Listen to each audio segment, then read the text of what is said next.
All right, and we are live.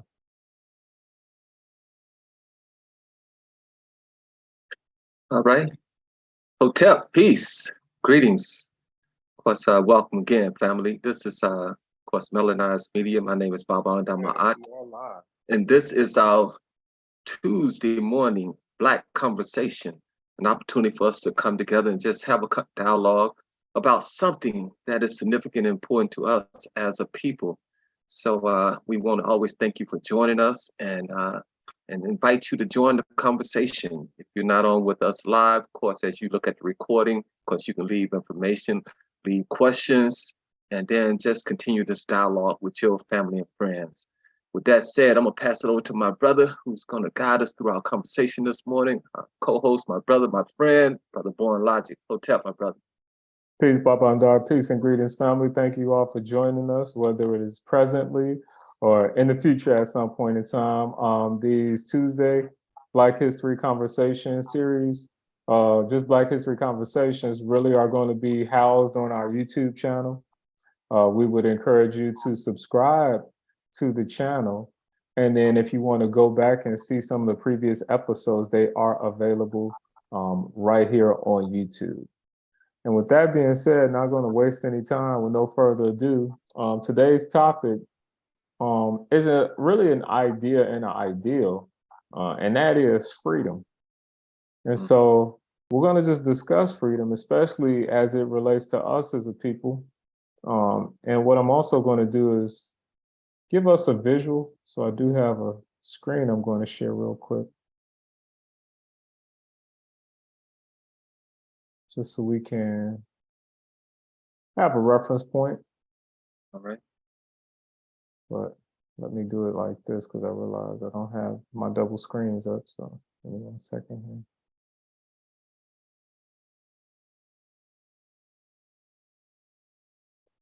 here. In the meantime, as I get that up and running, brother, what are your thoughts when you think about freedom? You know, this is a very powerful conversation that I think we have off and on in our community. And this is the idea of freedom, you know, as, of course, the descendants of formerly enslaved Africans here in America. I think this idea of freedom is something that we continue to kind of discuss, to us trying to really put our fingers on it, trying to wrap it, and trying to discuss it in a way where we can understand, is it a destination, is it a place, is it an idea, it's a concept, is it a feeling or something?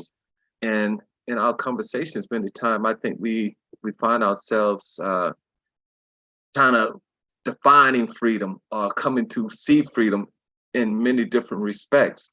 And I think it's a conversation that is very important to have, is when we talk about we want to be are we free?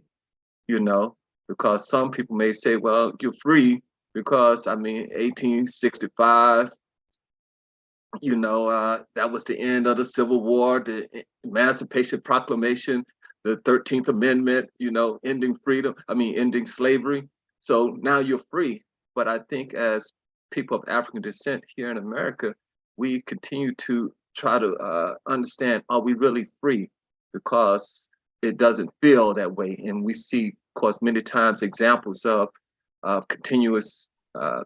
continuing oppression, continuing lack of opportunities, continuing this thing in the society where Black people are not able to do all the things we are capable of doing and reaching our full potential. So we raise the question, what is freedom and are we really free?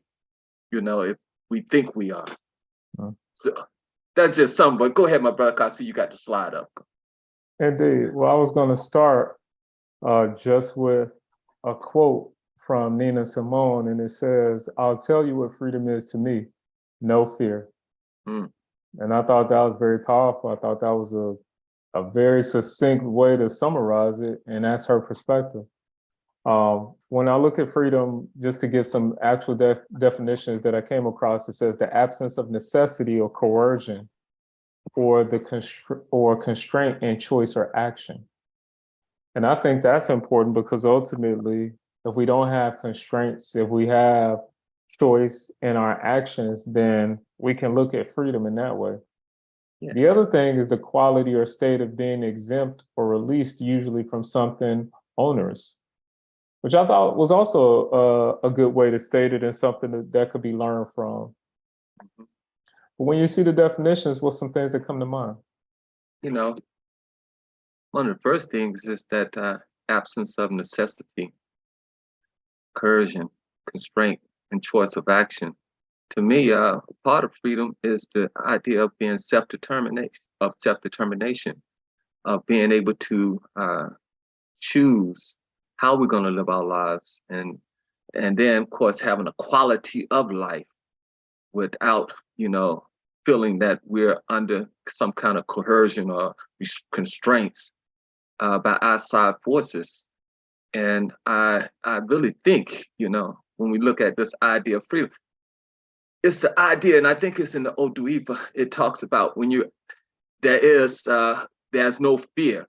You have all the things that are required for human necessities, all the things you need to have a quality life.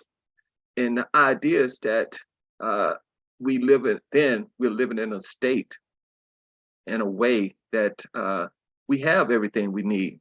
We have, and I'm just talking about the idea of necessities right now. We have, of course, medical care, education, we have food, clothing, shelter, those basic things that are needed to have a quality life without necessarily having to bow down, to buck dance, or feeling like we got to do something that is against our will and self-determination.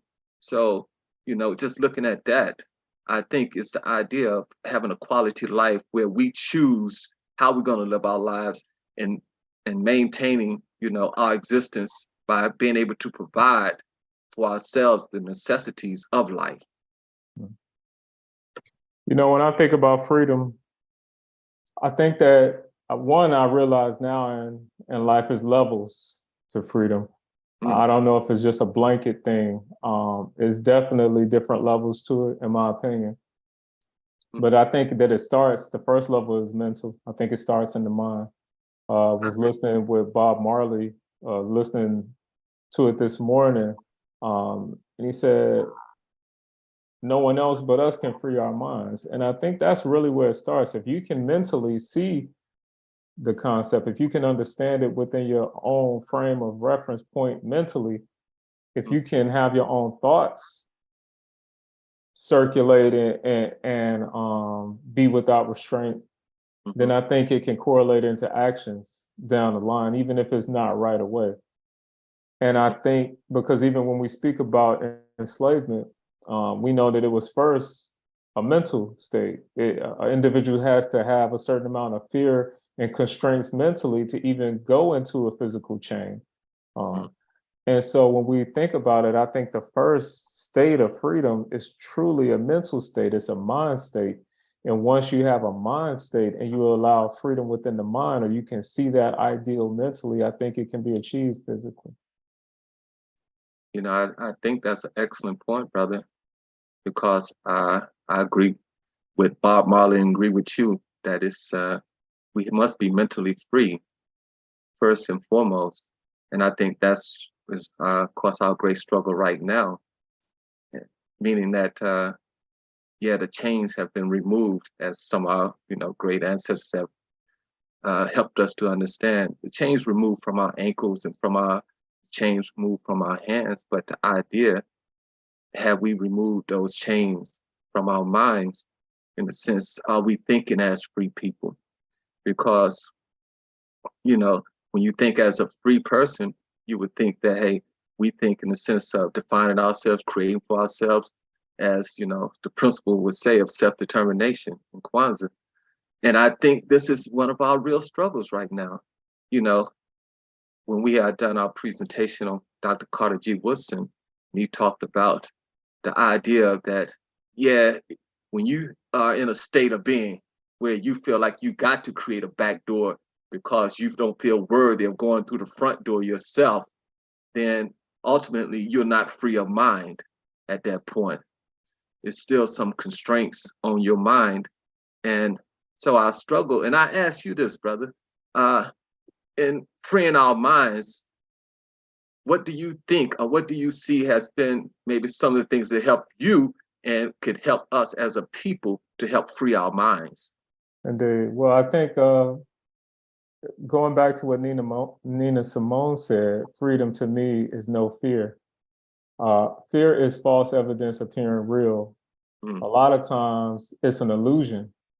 And if you can start to break down that illusion of false evidence appearing real, then you can start to break those chains. And I think the main tools to break those mental inhibitions and fear, false evidence appearing real, is to have actual knowledge, actual factual information, and an understanding or a clear mental comprehension of those facts. And I think knowledge and understanding, I personally think that's the key to freeing the mind. And I'll give you an example. My daughter often, comes to me about the fear of the dark, because she perceived that there are things inside the dark that are going to threaten her. And what I strive to tell her is that, that's just in your mind. When you turn on a light, nothing actually really changes in the room. It's just the light is on in the room and you can see. But a lot of times we fear the unknown in uncharted territories, but that's because we haven't experienced certain things. So it brings a apprehensive reaction. And I think that one of the ways to get rid of that is with information and experience too, because when you start to do more, you fear less. And so I think it's steps and stages to it. I listened to a speaker one time and he was basically saying, you don't have to experience everything in order to get confidence. It's just like driving a vehicle. When you're in the vehicle, your headlights really only go about 200 feet or so in front of you. But that don't stop you from driving, because you can't see the whole road. You still move forward. You deal with that 200 feet at a time and you keep progressing, because as you go further, you can see more. And I think that's how it is with freedom and fear, and also the overcoming of fear with confidence, knowledge, and understanding. So I think the more that we continue to venture out, the more confident we get, and things don't appear that false evidence doesn't appear so real to us anymore. And I think that we must understand that things that have been and are placed in our path to make us fearful, to make us feel like we shouldn't and can't do certain things because it's beneficial to others. If you don't want to take responsibility for certain things, for your own actions, then and you feel like if you do it, it's going to be a huge consequence. And I think that's the other thing we got to talk about is the price. Freedom does come with a price. And sometimes people are not willing to pay that price. And the price is very dependent on what the level of freedom is. Because once again, there's really levels to it. And going to one of these things here, it says the quality of being frank, open, or outspoken. Because I know that's a common conversation right now about what can and can't be said. You can say certain things, but do realize that there are prices with some of those things, and some people not willing to pay those prices. So I think that's also a part of the conversation, is that freedom, it does at some times come with a price tag.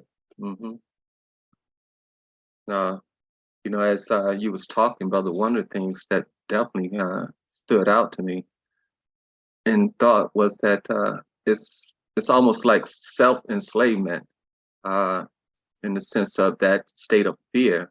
It keeps us restrained, but sometimes that restraint is keeping ourselves locked into a space that we feel like in some ways have definitely been created for us, but we're staying in that space because we know that space, and to venture outside that space, we know we're going to encounter some obstacles.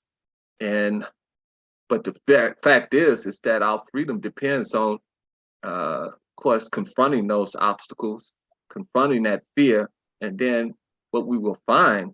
And I think, we all find these things because we was all young at one time, just like your daughter. We had various fears, but the fact is we kept moving forward and came to greater knowledge and understanding and overcoming some of those fears. But as a people, I think we're still confronted with certain fears, you know, and we're going to have to move beyond our state of comfort. And I do agree 1,000% that it's going to require some knowledge and understanding of the world we live in, and then understanding, of course, first and foremost, ourselves and our ability as a people, because we have the ability to confront anything that, you know, is an obstacle or that stands in our way.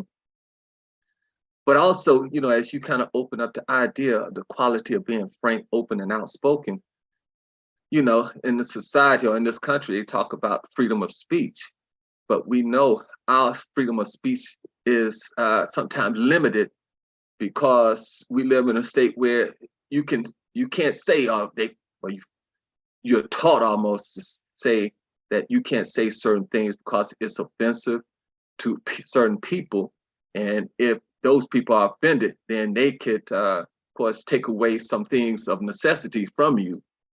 So then you got to ask, now, do we really have freedom of speech? In the sense, you have freedom of speech and then people can attack you, which I think we have to understand that's just part of being honest and open about things we see in the world. So yes, there's a price that we have to pay, but I think it's a price worth paying, you know, and if we know that certain things, if we know the truth, and we know those things are important for us, and it's the truth that will, as they say, set us free. The idea is that we're going to have the courage, and we're going to have to practice that freedom that we want and be outspoken, regardless of the cost. And the fact is, you know, history tells us there have been those who have stood out, speaking the truth, such as, of course, we think of Brother Malcolm many times. I think of him, but many others. And the fact is, yeah, it's a cost for being outspoken. But man, how beautiful and how wonderful it feels, and how we felt when Malcolm spoke that truth. But imagine all of us speaking that kind of truth to the reality in the world we're living in. So, as you're saying, it's levels to this, you know, to this freedom. But the idea is that we're going to have to move beyond our fears, and we're going to find other obstacles and other encounters. But the idea we keep moving forward, because ultimately, freedom is not, in my mind, brother, it's not just one place of destination. We're going to get there, and all of a sudden, that's the end of struggle. The struggle continues, and we're always going to be striving to gain freedom and then to maintain freedom. But it all, you know, demands that we overcome our fear, and overcoming our fear, meaning that we're going to have knowledge and understanding of ourselves and the world we live in. Mm-hmm. I think you made a lot of good points. And one thing that you just said that stuck out to me was that the struggle is going to continue. And I think that that's where the term striving comes in. It's the constant effort to move forward. And I think the reason why we're going to have to continue to strive, and there may be some struggle involved with that, is because the value of freedom is so high. It is such a valuable thing that is going to be an effort to remove it and take it because the high value of it. Mm. And I think we have to understand how valuable it is, because that's really the key to attaining it and to striving towards it, is to understand the value in it. And so when we talk about the obstacles and the restraints, a lot of times we're threatened with certain things, and it could be physical restraint. And I'm gonna just say it like this: it could be jail. At some point in our history during the civil rights movement, certain things, if you were towing the line of a certain freedom, you could be put in jail. And that was the fear tactic used to stop people from striving to get more and do more. Mm. However, we got to continue to toe that line and push that line so that we move the goalposts out. And so that what used to be something that could get you placed in jail or restraint is not that anymore. So if it used to be where you couldn't go and sit at a certain counter or lunch table and things of that nature, individuals fought so that wouldn't be that line wouldn't be that mark anymore, so that it was pushed out and further down the line or pushed outward away from that. And I think that's what we have to do, is toe the line and push the line so that we continue to to edge closer to those ideals and those goals that we want to have, especially as a people. Because we can't be fearful, and we have to make sure that we're continuing to press the issues, even when people try to discourage us from it. You know, I was reading an article and they were speaking about, you know, we've constantly had conversations about reparations. And one of the things that we said in our presentation is that we're probably going to see the actions come locally more so than federally. And lo and behold, here in California, they're talking about, you know, over $500 billion to set aside where individuals of formerly enslaved African people can be compensated. And now you see all of the fear taxes thrown out, all of the things that individuals will try to do to discourage us, the guilting and all of that. But the reason being is because that would set a certain level of freedom. That would change some things. No doubt. I wanted to read a comment here that I see in the chat. Modern day freedom is another class of presentation that you all should look into having with the community. Indeed, we appreciate that. That's actually one of the reasons we decided to speak on it. And also because of our conversation last week, it just kind of made us think about this as another good one that probably needs to be addressed. So thank you for that comment. Your thoughts on that, Barbara? No, I think it's a continuous conversation that we must have, because I think when we come together, it's like, and this is how I kind of looked at it, brother. You know, we talk about freedom, but if we ask each other, what does freedom mean, or what does freedom even look like to us? You know, we all come up with various answers. You know, sometimes freedom is just being able to get into that school that we've been wanting to get up. Freedom is being able to move into the neighborhood that, you know, we want to move into. A freedom is getting to the job that we want. And many times, as in the pedagogy of the oppressed, it said freedom is being with your oppressor or being like your oppressor. And that becomes an issue for us, because we start thinking freedom is just to get next to our former enslavers. And that becomes, which definitely is not freedom. If we really look honestly, family, that's obvious that can never be freedom for us as a people. So now we got to ask ourselves, then, what does freedom really look like? And I think we're the only, well, we are the people in this country that really, I think, is pushing to really try to define, or try to discover this idea of freedom. And I'm saying, when you talk about ideas of democracy and liberty, you know, and you equate that with being free, then we've trying to say, okay, if that is the case, then what does that really look like? Because we keep seeing examples in society that obviously we're not being respected as human beings, and we're not being given equal opportunities, and in many ways we're being abused. So what does freedom really look like? And we keep pushing. I think, as you was talking, I think we are the ones that keep pushing the envelope. We keep pushing that line, trying to say, okay, this is not freedom, this, and keep. But the idea, and I think what is being raised up right here, modern day freedom, we have to keep asking the question, because again, we have to have clarity. So if we're all on the same page, or at least in the same ballpark, then we can start kind of saying, okay, this is freedom for us as a people. You know, and it goes down, and I know you're going to go into the last thing, autonomy and independence. So I think one of the key things in being free is that we become independent. We understand interdependence, but I think we're more in a state of dependency right now in this society and in this world. In many ways, as people of African descent, we are dependent on others. And I think part of our freedom must be our independence, and independence of thought, independence of action, moving without fear. But the idea, we have to have that sense of self-determination, and we have to practice that if we are really to be free. Indeed. You know, when you were speaking, it made me think of two things. First off, Pedagogy of the Oppressed by Paulo Freire, just one of the most important documents in history, in my opinion, because if you can understand that concept, uh, a lot of things become crystal clear. And one of the things that he states that I often refer back to is that out of oppression, the oppressed tend to imitate the oppressor. Yes. We don't think that that's what we do, and that is literally what we do.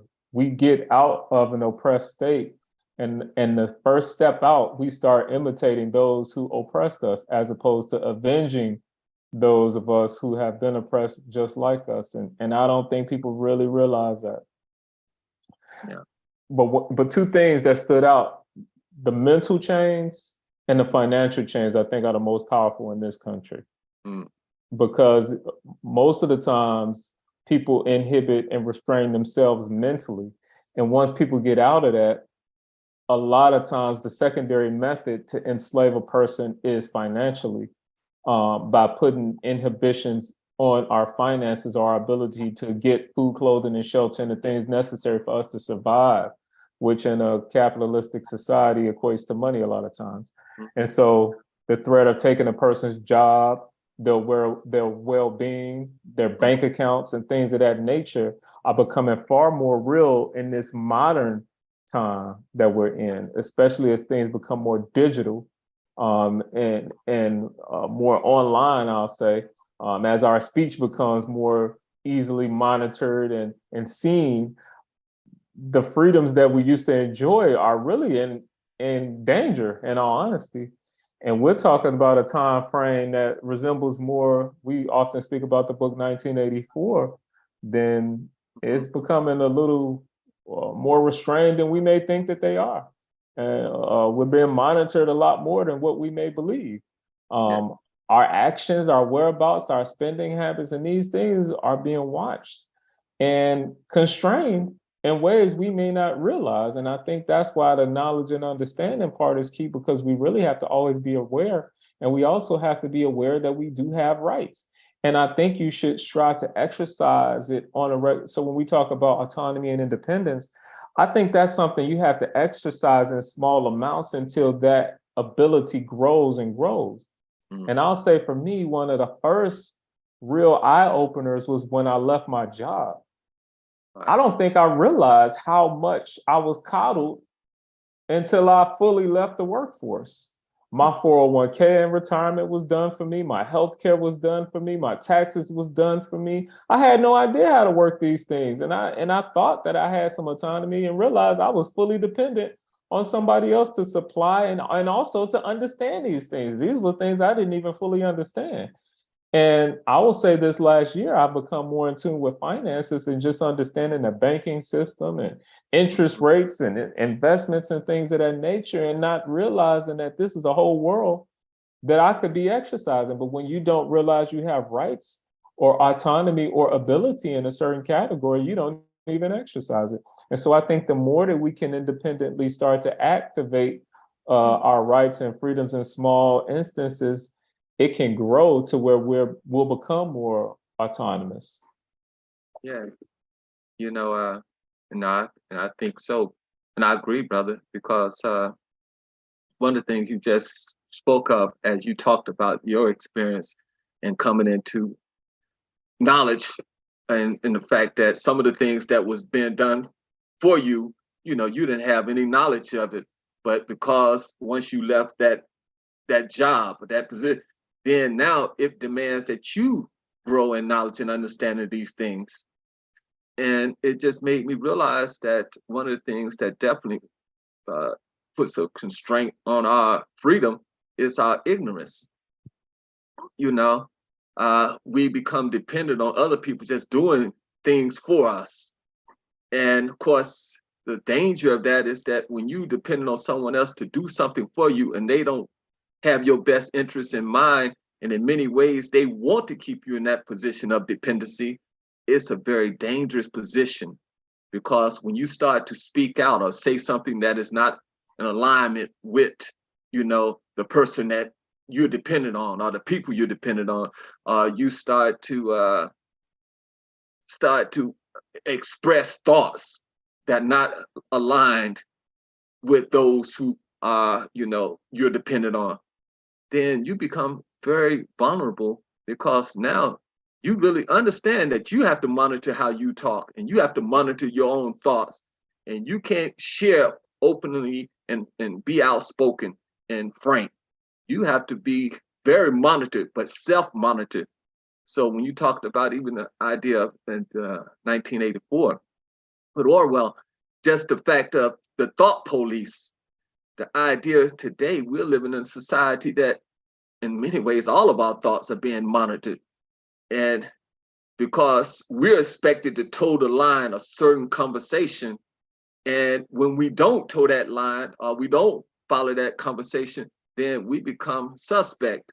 And then if you become too outspoken with too much influence, then people start to put constraints on you and coerce you by, of course, really manipulating your resources. Mm-hmm. And so, but the idea is that being independent, then if we can put ourselves in that position where we are dependent on ourselves and independent of others, then we can speak openly, more freely. We can share our thoughts, and we can, really express our truths more openly. And I think that ultimately is the state of freedom, or moving towards that state of freedom. Because in many ways, I think that's just, and I'm gonna say this, I think that's just beginning of freedom. Because the freedom that we seek, I think, is way beyond, in many ways, our imagination right now. Because when you have been born in a society where you have never experienced freedom, now you got to ask yourself, what does freedom look like? And the last thing I'll say on that is that I think that's why it's so important that we go back in our history and understand, as African people on the continent of Africa, what was freedom like for us before we came into this experience of enslavement. What was freedom like? And of course, I think definitely freedom was being independent and self-determined as a people. And we got to get back to that state of being. Indeed. I think that freedom is closely aligned, and at times and throughout history has been reserved for the powerful. And I think power, unity, and freedom really kind of work hand in hand. And that's why I think this conversation is really relative to what we discussed last week, because ultimately through unity, we can have power, and through power, we can have more freedom. Yes. See here in the chat, it's just a risk as a community that we have to be willing to take. And that's really a definite thing. I mean, and that go back to the price. Mm-hmm. You're not going to be able to keep everything, I hate to bring this up, but I've been seeing a debate back and forth about Deion Sanders and him going to, Colorado and leaving the HBCU, which he was at. And I'm not going to speak on his choice or what he should or shouldn't do. I'm not in his shoes. However, what I will say, we can't keep everything. We can't have these individualistic ideals and ideas and still save and help the group. It's not going to be possible. You can't have all of these. You can't keep all the money and be able to be fully free. You're going to have to give up some things sometimes. It's ebbs and flows to this, and going back to Dr. King and the Civil Rights Movement, he was arrested over 30 times. Now, I'm not saying that we should be sitting in jail, but he understood, hey, it's going to take some sacrifice. This is not just going to come easy. Didn't mean he had to stay there, but it's going to be, that's why, in our teachers, it said hell is not eternal. You're going to have to go through some hells in order to reach heaven. It's ebbs and flows, it's peaks and valleys, it's hills and mountains, and it's valleys. So you got to deal with in order to deal with the peak, sometimes you got to go down to the depths and the lows, and we're going to have to take some sacrifices to some degree if we're going to really achieve certain things or toe that line and move that goal post further down the line. With that, one of the things, brother, I think, and again, I think it'll be a time and a place where we can talk about, the full impact of this idea with Brother Deion. But the idea is that it raises up a question about sacrifice, and that is that I think often we're looking at individuals, or we're looking at each other to sacrifice, and we don't understand the sacrifice it's going to take for us as a collective, you know. And then also understanding that ain't no one person going to get us free. Mm-hmm.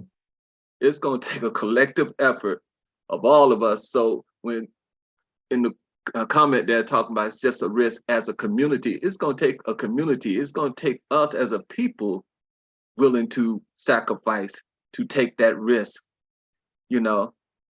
And I say it used to be this little game we would play as young with the children. Well, it had 4 bases, and all the children had to run to freedom, so they had to go around 7 times, like the 7 principles. But you had one person had the ball, and that if the person got through the ball and hit someone, that person had to start over in what we call the state of slavery.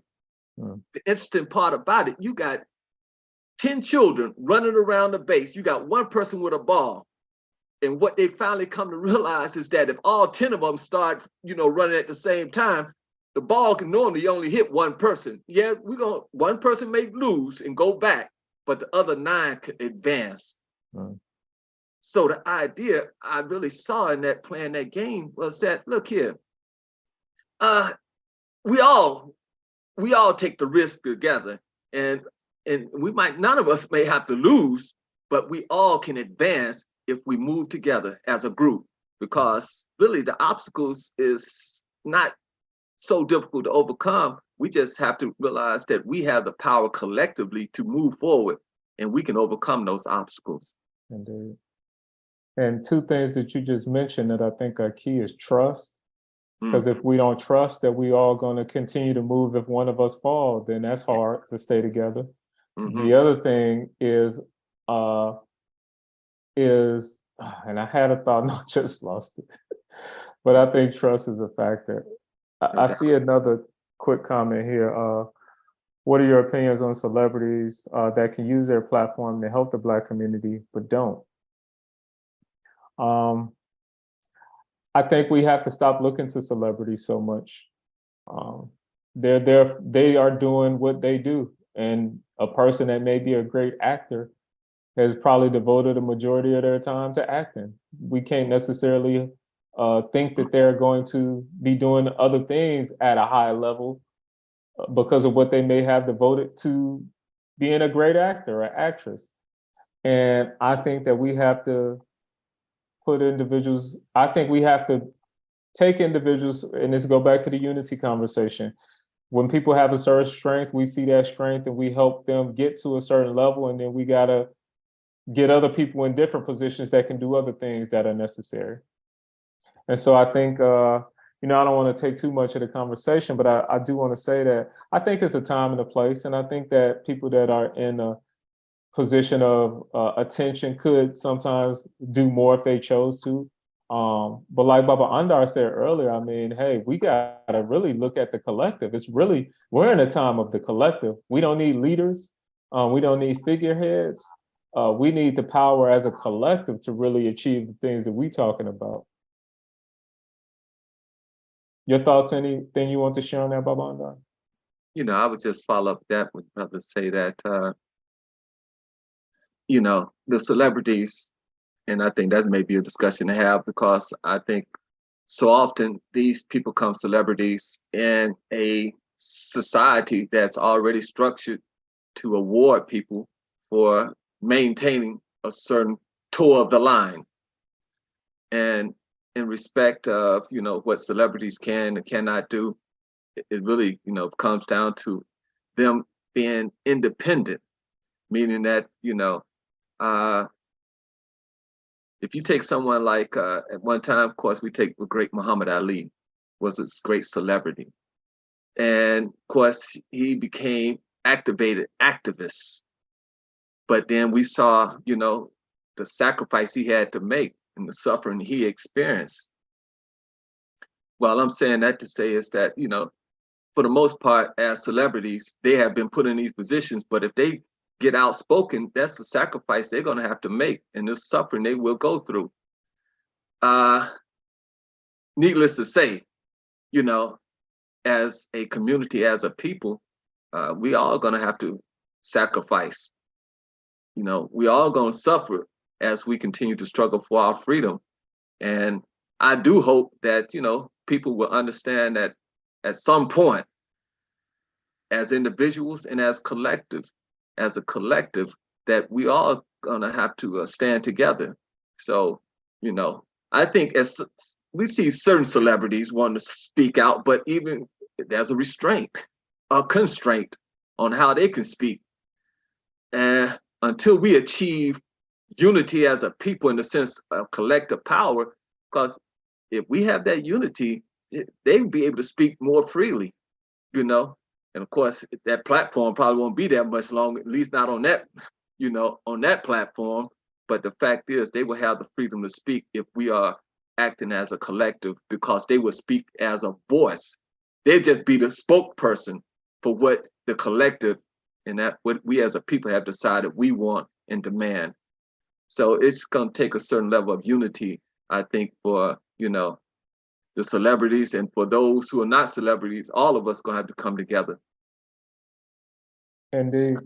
And I think, I'll leave it at that, but I think we touched on a lot, and I definitely do agree with Tila. I think this is a broader conversation and an actual teaching that probably needs to take place on those Sunday conversations or those Sunday presentations that we have where we go more in depth. No doubt. Now, brother, it's been as always, a good conversation. I think we're just trying to flush some of these things out. Mm-hmm. And family, many times I think just in our conversation, we just grow in. We're trying to grow in our own understanding, grow in our own awareness, and we're just trying to open up dialogue, with the community, with the family, so we can all start to kind of reflect on some of these things and the idea of freedom today, in order that as we grow in our knowledge and understanding through our conversations with each other, we're going to find, I always say, brother, and we experience ourselves quite often, is that as we're talking about things, we find the answers, or we find solutions that we've tried. Now, most times they're successful, sometimes they're not, but the idea is that we keep struggling and trying and striving for, finding the solutions as a people. Mm-hmm. And I think going back to, just referencing Kwanzaa, I know you mentioned a couple of times self-determination, creativity. We got to start thinking out the box, and we have to start breaking from these structural entities that don't necessarily, that's not the only way, And I think that's one thing we really got to realize. It's more than one way to achieve certain things. We don't have to go the route that's been set. And we don't have to use the tactics of the oppressor in order to realize success. It's other ways. And we just have to realize there are other ways. We just have to be bold enough to try them. No doubt. Yeah. One thing I'll say about us here at Melaneyes Media, people often ask us, where you going to get your movies on Netflix and Hulu and things like that? And one thing we've committed to is that we're not even striving for that. That does not look like success to us. We would rather keep control of our content, and I'd rather have 5 films that we own and can monetize at will with no restraint than to have to enter a contract with someone, be paid pennies on the dollar, and have no say. And so that's something that, I think we have to consider in different means and methods. Have you ever thought about having breakout rooms for Kwanzaa? Not necessarily for Kwanzaa, but we have been discussing more about the possibility of using breakout rooms. But that's a good question. Well, brother, it's been good. Indeed. And I know today went a little lengthy, but I think it was well worth it. No doubt. I agree. I think just from some of the comments you made, just some of the ideas you shared, and we just had conversations about, and then, some of the things that were shared in the chat. I think this is going to help us move this conversation forward. And that's always what I'm hoping. Yeah. And, brother, one thing I think maybe we should consider this. Maybe I don't know if whether it be unity or freedom, maybe what if we come with a different program and just kind of put it out of things that can be done as opposed to saying what's not being done? Maybe highlight some things that actually could be done differently for us as a people. I hear what you're saying, because a part of that made me just reflect quickly on what you just said, brother, is that we've had experiences ourselves. And I think through our own experiences, we have seen certain things that definitely has been positive and beneficial to us. And sometimes it's our experiences and just through the knowledge that we have acquired through our experiences that we can start sharing a different perspective on possibilities for us as a people. Because sometimes I think we get so locked into the news of the day. And I'm saying that becomes just our news cycle conversation. The idea is that can we have a conversation and then create creative solutions that we may have experienced ourselves or that we have thought about. And I think more dialogue needs to be given to that. Indeed. Great points. All right, family. Well, once again, please subscribe to the YouTube channel. Join us at melanizemedia.com to stay in tune with our Sunday night presentations. We do appreciate your time and your continued support, and we hope to be able to connect with you all more again in the future. Have a positive and productive day. All right. Hotep family. Peace and blessings. Peace. Have a good day. Thank you. Yes, Absolutely. It's our pleasure.